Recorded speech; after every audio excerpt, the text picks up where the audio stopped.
الدينية أو كذا، وخرج بكتابه يعني نتيجة إنه ما يشاع بأن الإسلام وراء العنف أو الإسلام بيكرس التطرف وما إلى ذلك. هذه مقولة غير صحيحة وغير دقيقة، لأن الإسلام مثل كل الديانات موجود فيها ما يدعو الإنسان أو يدعو في أشياء للتشدد أو أشياء للإنصاف والعدالة وما إلى ذلك. فلا تلوموا الإسلام إذا بده يلام أحد، تلام كل الأديان، يعني لأنها كلها فيها ما يمكن أن يتم استخراجه ويفسر بأنه مسألة تدعو إلى ممارسة العنف أو القيام بأعمال قد تفهم لدى الآخرين بأنها صورة من صور العنف. اوليفر اشتغل كذلك معنا في ملف الأسرى، في ملف صفقة شاليت، وكان له الدور الأكبر في تسهيل كل العقبات اللي حاولت إسرائيل أن تعطل بها إنجاز الصفقة. فيعني عمل مع الدكتور الزهار لفترة 3 سنوات ونص قبل أن يعطى الملف للمصريين لوضع الصفقة في وضع يعني التبادل، وخروج هؤلاء الذين خرجوا فوق 1000 بما يسمى صفقة وفاء الأحرار، فهو صاحب الفضل في هذه الصفقة. اوليفر أيضا عمل الكثير من الأنشطة والتحركات يعني. I tend to speak with my hands, so I might hit Jordan if I held them up. Assalamu alaikum. First and foremost, may I say what a privilege it is for us to be here on this day. And we're very conscious of the sensitivities for the Palestinian people as you remember the 74th anniversary of the Nakba. We're very conscious of that. Both of us have our origins in the Irish nation, a nation that's been occupied and still is for the past 800 years, and who probably has the biggest diaspora of maybe 80 million spread around the world because of the necessity of economic and political migration.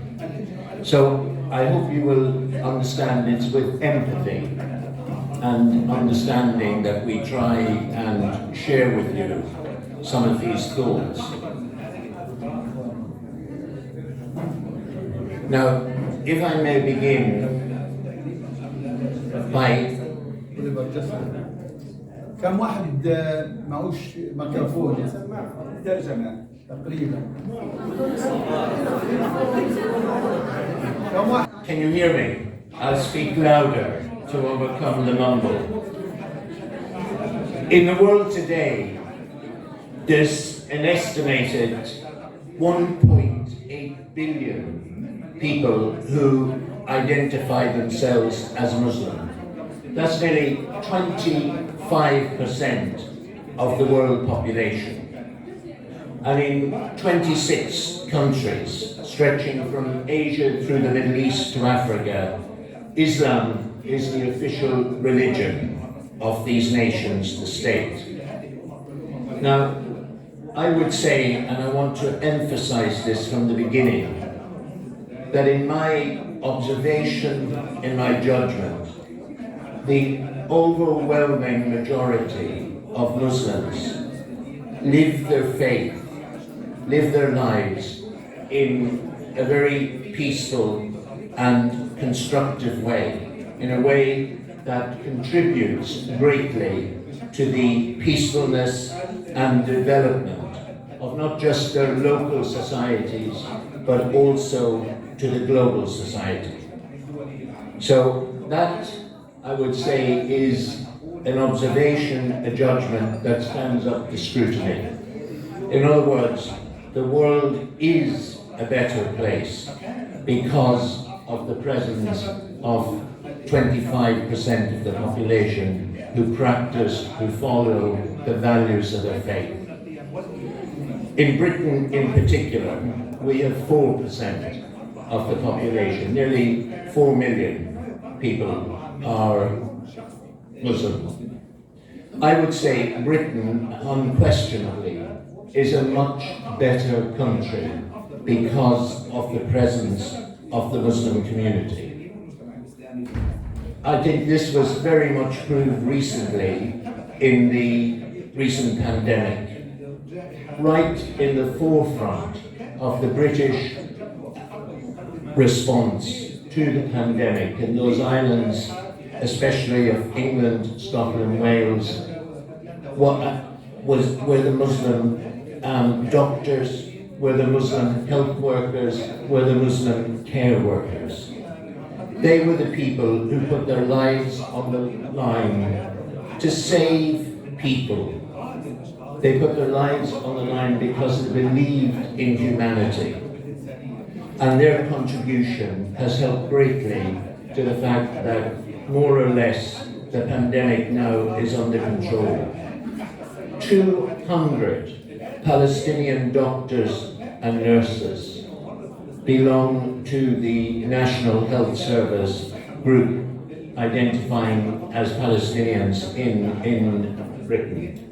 And until recently, that was headed by a very prominent urologist, Dr. Omar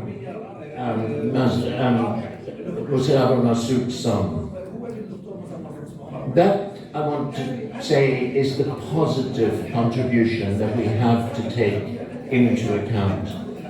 Now, faced with that reality, faced with the positive contribution that Islam, and more so than those who adhere to Islam, are making at a local and global level, the big question we face is why Islamophobia? Is Islamophobia a reality? Now, Jordan has been doing a little research on this to give us the picture, and I'd just like to hand over to him now that he shares for a few minutes the findings of that research.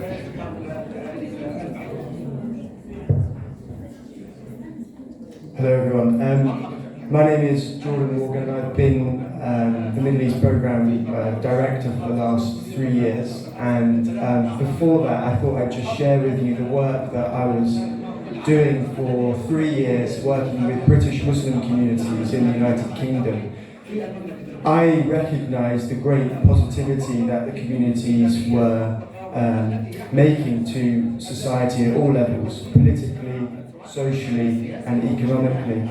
And it was my job for 3 years to try and connect them to the government, both at the national level and at the local level, to build understanding, to develop a greater awareness of Islam within our society. So I wanted to start positively because from my own personal experience as a white secular man, I had a great privilege to travel to some of these communities and build that understanding.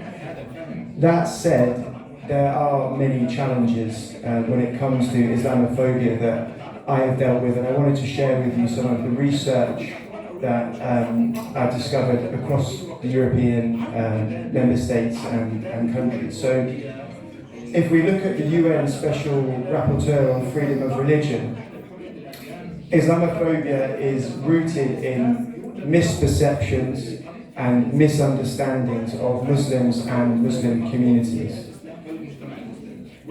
One of the big problems in the US and Europe is that Islamophobia is a contested definition, but from my experience, I've seen it.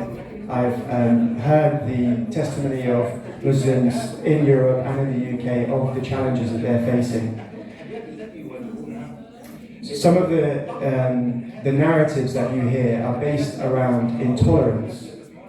If you take the Dutch example, there was research done in 2016 and 2017 where they surveyed 600,000 Dutch citizens.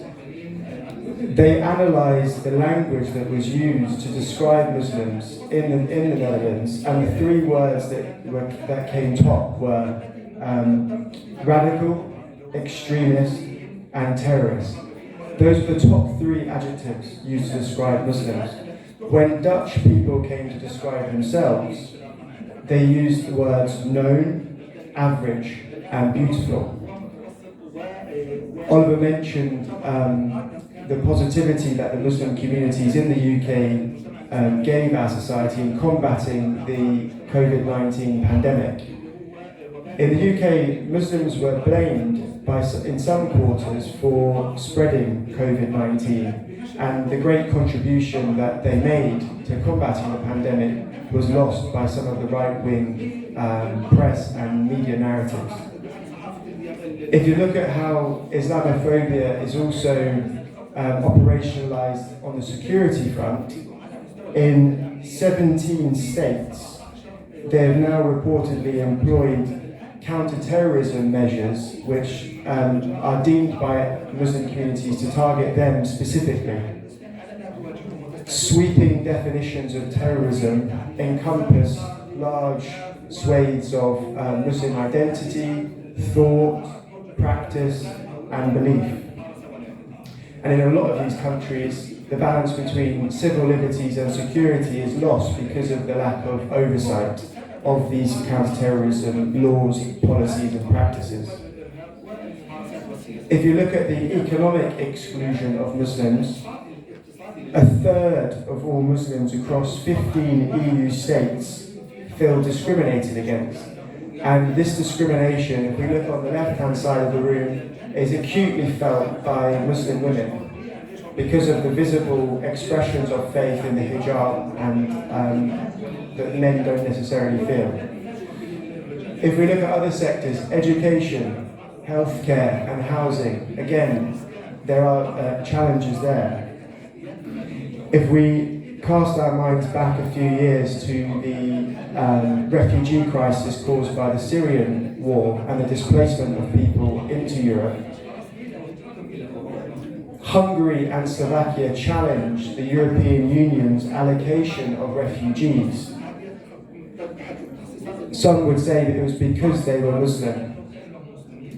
But if we look at the Ukraine crisis and how many refugees that Slovakia and Hungary have taken, it's 235,000 and 186,000 from the UK for each of those countries. So you can see the disparity.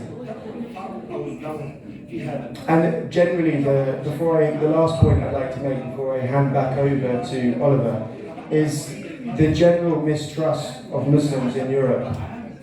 If we take the 2019 study by a German institution, they found that in Germany and Switzerland, Islam was perceived as a threat by every second respondent.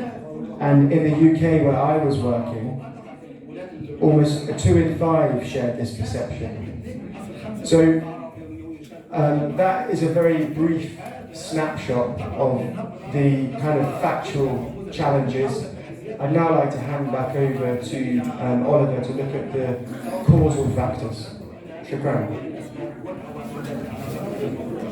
Great. Well, thank you, Jordan.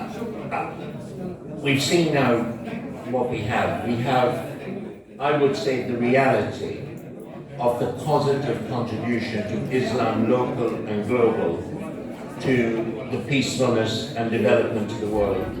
And we see the reality in the prejudice and the reality of Islamophobia. And I think in those statistics, the confirmation of Dr. Ibrahim's point that Muslims are the victim. Certainly in our European context, that is a reality that we have to address. What we're trying to do this morning is to say, let's ask the reason why. Now it's complex.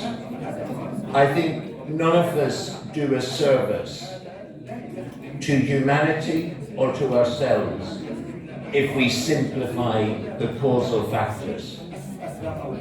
Everyone has a different perception of reasons why things happen. I think all the more reason for meetings like this, where we can look at different perceptions. the most obvious question to ask is the Islamophobia that's real. Is the causal factor fear of diversity? Are people in the West simply afraid because Islam represents something they don't understand, something they're ignorant? I think that's a question that has to be answered. Is it driven by a political agenda? In other words, people's political interests see promoting Islamophobia is a way to achieve your goals. And we've seen this recently in elections. We've seen it in Hungary, we've seen it in Poland, we've seen it in attitudes to how refugees are received. That's, I think, a very legitimate question. Where does fear, where does political agendas come into? Is it, I would say, what I would call inherited memories? Memories, historical memories shaped by culture and religious beliefs. So a very important question. Are these inherited memories that we all are part of and we can't discard? Do they influence our judgments when we see someone with a hijab or we hear someone speaking legitimately about their faith in public, or fearful that their faith may intrude on my freedom or whatever? That's I think, a very, very important question. Another question that Dr. Ibrahim touched on is, our deep religious prejudices, again shaped by the historical experience. What happened in other centuries? Do we still carry those? Do they shape our religious personality, our religious identity? And a more immediate question, if I'm in Gaza, is how active is the Israeli lobby in promoting Islamophobia simply for political interests, so that it distracts from the grievance issues, it distracts from the international law issues, it distracts from the reality of occupation? I think all of those are very legitimate questions. And the point I'd like to make at the start, I firmly believe that to answer one, to say this is the main reason, actually would be to distort the complexity of the reality. I think it's in reality much more a mix. Let's just start with the Israeli lobby. Of course, the Israeli lobby, which is very effective in Western countries and in the United States, of course it exploits fear of Islam in any way as a way of distracting. But to say that's the main cause, I think would be A, to over-exaggerate the importance, the influence of the lobby, but secondly, it would distract us from really paying attention to deeper, more serious reasons that if we're going to tackle it and change the whole attitude to Islam, we have to be aware of and we have to be ready to tackle. A second and more contentious maybe is how much is current Islamophobia fueled by what I would say inter-Islam disputes. And I say that as someone who's been very much involved in different parts of the Muslim world. Very often we hear saying Muslims, as opposed to saying Muslims are against the West, that more Muslims are killed by Muslims, the political realities of today. And I think there is, and we have to look at it, interests within certain Arab countries, within certain Muslim countries, interests that frequently these are economic interests, or maybe political interests, that trump the faith values of the Islamic faith. And where interests that are purely material interests, whether it is the ability to get power for one's own purposes or to increase one's economic benefits. When that sort of motivates people, it creates the sort of divisions and it creates the sort of tensions and conflict within societies that can be exploited and used. So I just want to mark that up. Let me just bring that home a bit more. The two reasons I gave, the Israeli lobby and the interphobia, you might say, within the Islamic communities or states. I think a good example of that was when the elections took place here in 2006. Free, fair, regarded as the freest and fairest elections in the whole of the Arab world.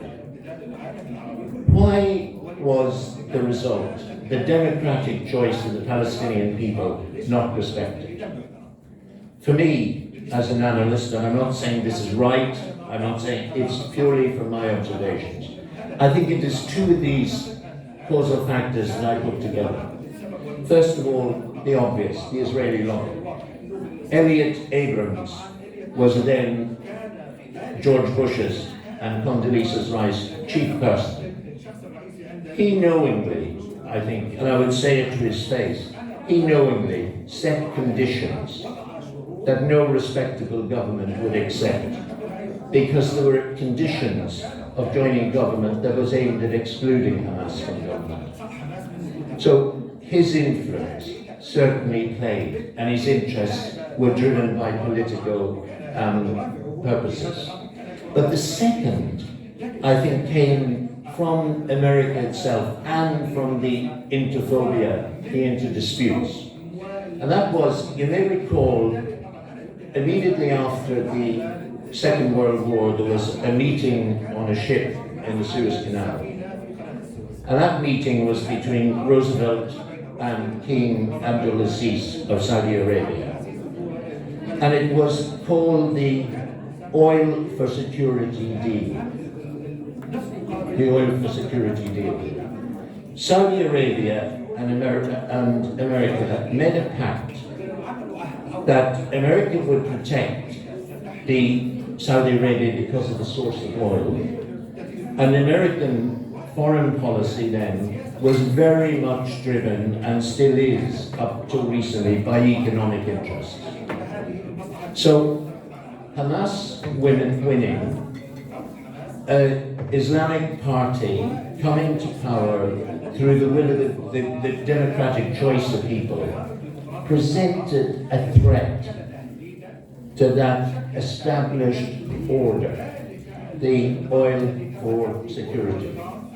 That if it happened in Palestine, it could happen in all the surrounding countries.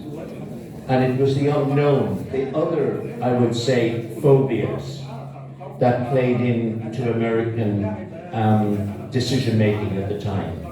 They went along with this because they were fearful. If you had a good government in Palestine, it set a model that would challenge the autocracies that were the norm in 2006 in the rest of the Arab world. So I think what I'm trying to say, for me, it's so important we go deep. We look at the complexity of things that play in, and how, you know, fears can be exploited and used to influence political decisions. Inherited prejudices. I think this is the biggest and one of the, you know, main challenges we've got to face up to. When I go to a church, I'm a Christian. When I go to a church in parts of Europe, I'm scandalized, and not just parts of Europe. When I go to a church in Cairo, I'm scandalized at how Muslims are sometimes depicted as the enemy of Christianity in ancient art. I remember being shown around Cairo and taken in, I think they'll call it the Ark Church. And my guide was a member of the Muslim Brotherhood.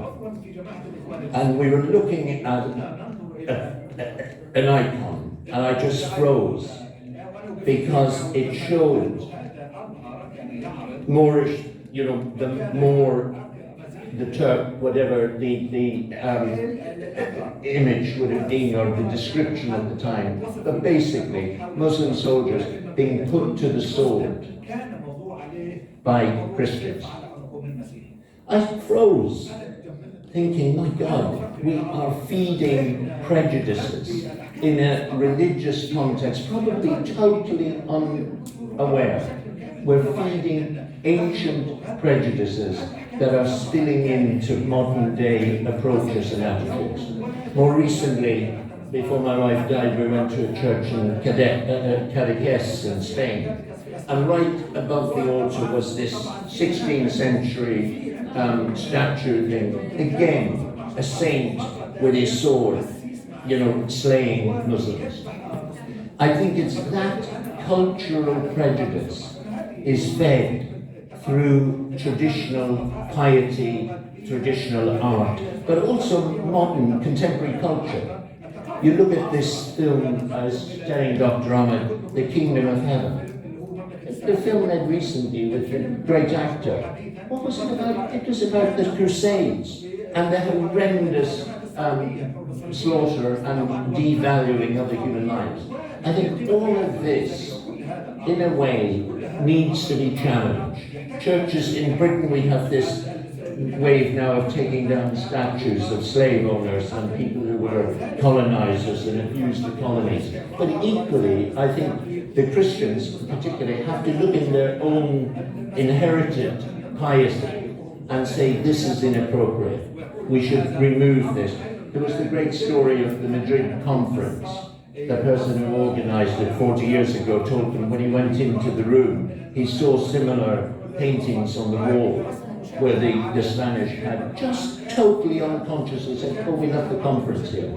And he said, you can't meet in this room. So one of the contributing factors, I think, is inherited prejudices. And we all, whatever our beliefs, we have to dig deep and ask ourselves what's gone there. Let me also just touch on this because I think it's important. The Crusades, was this a religious war? Was it Christendom saying we've got to reclaim these lands for our beliefs? Or was it much more the motivation behind them complex? I think the reality was much more complex. It was first the personalities of two popes at the time, Urban II and Gregory VII. They had personalities that were singular. But I think the main causes, and this again I put out there not as certainty but for debate. One of the main causes, I think, why the Crusades happened from a European perspective was both social, economic, and misguided religion. A misguided interpretation of the Christian faith at the particular time. The social economic in Europe at the time of the Crusades, there were enormous demographic changes. There was enormous population growth. That meant that as people became more middle class, there were less opportunities for land, less opportunities to have a title. And suddenly, this was offered to you, go, take land. Grab land was a very human motivation. The other was a religious.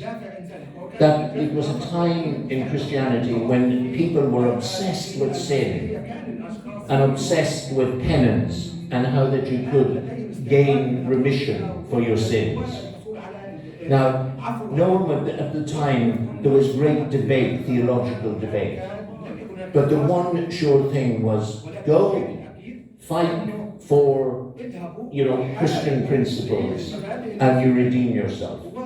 You can be absolutely sure you'll go to heaven. So take that, and take at the time with a pope who was obsessed with forcing Constantinople, which was then today Istanbul, but was the center of the Orthodox Christianity that had broken from, forcing that together. So what I'm saying is if we're saying, was this pure hatred of Islam because of its beliefs? No. I think the Crusades were motivated by a mix of what we have today: economic interest, personal interests, personal enrichment, plus a distorted image of what Christianity was at the time. Now we're living with that. I'm going to be very brief because we want to open up into discussion. Let me just finish with the final thing of Clash of Civilizations. The one thing, I don't know if you've read that book or whether it's seen as relevant today in the Islamic world. It certainly, I think, has provided an intellectual paradigm, an intellectual framework that has allowed the people who want to exploit religious differences and diversities to give them a respectability, to give them a sort of framework in which pure prejudice, pure uneducated opinions can be discussed publicly. And Huntington's main theme, primarily, as you know, was that Christianity and Islam are incompatible. His main argument was they are incompatible because both of them are missionary faiths. They're the believers of Christianity and believers of Islam feel that they should spread their faith. Now he says if you have two religions motivated in that way, and then you have a fault line, and the fault line is where you're competing for resources, limited resources, you're going to get a clash. Now, I knew Sam Huntington quite well. I worked with him for 3 years. The one thing that Sam Huntington didn't understand was religion. He couldn't see beyond the superficial identities to the more basic fundamentals of our beliefs. He couldn't see the value of us believing in one God. He couldn't see the crossover between Islamic values and Christian values. He couldn't see because he was looking at it purely from a political scientist's objective, who, remember, had been shaped, totally shaped, by the Enlightenment, which said religion isn't a causal factor. Yeah, we will. Love it. I think Christianity contributes if it goes unchecked. There may be Christian sects who deliberately